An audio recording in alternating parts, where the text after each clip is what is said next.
Det at miste synet er en af de værste ting, jeg selv kunne forestille mig.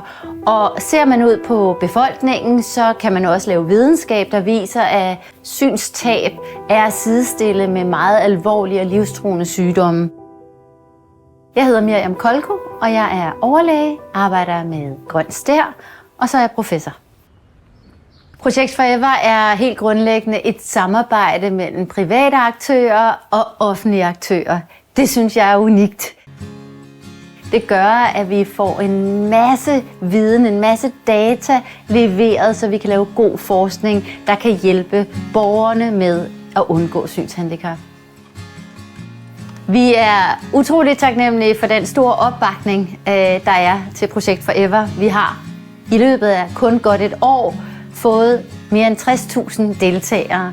Det er meget vigtigt for os, at alle de gode deltagere, der er i Projekt Forever, føler sig trygge og har tillid til, at vi passer på deres data.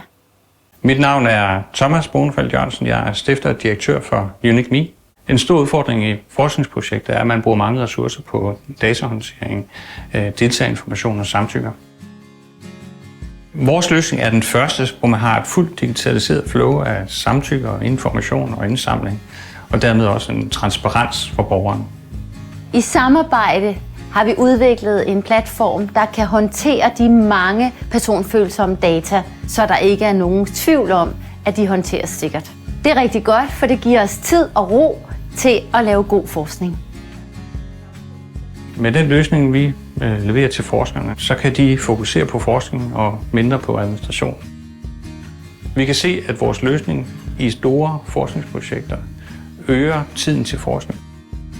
Så det helt overordnede formål med Projekt Forever er øjensundhed, men også generel sundhed, og dermed at skabe bedre livskvalitet.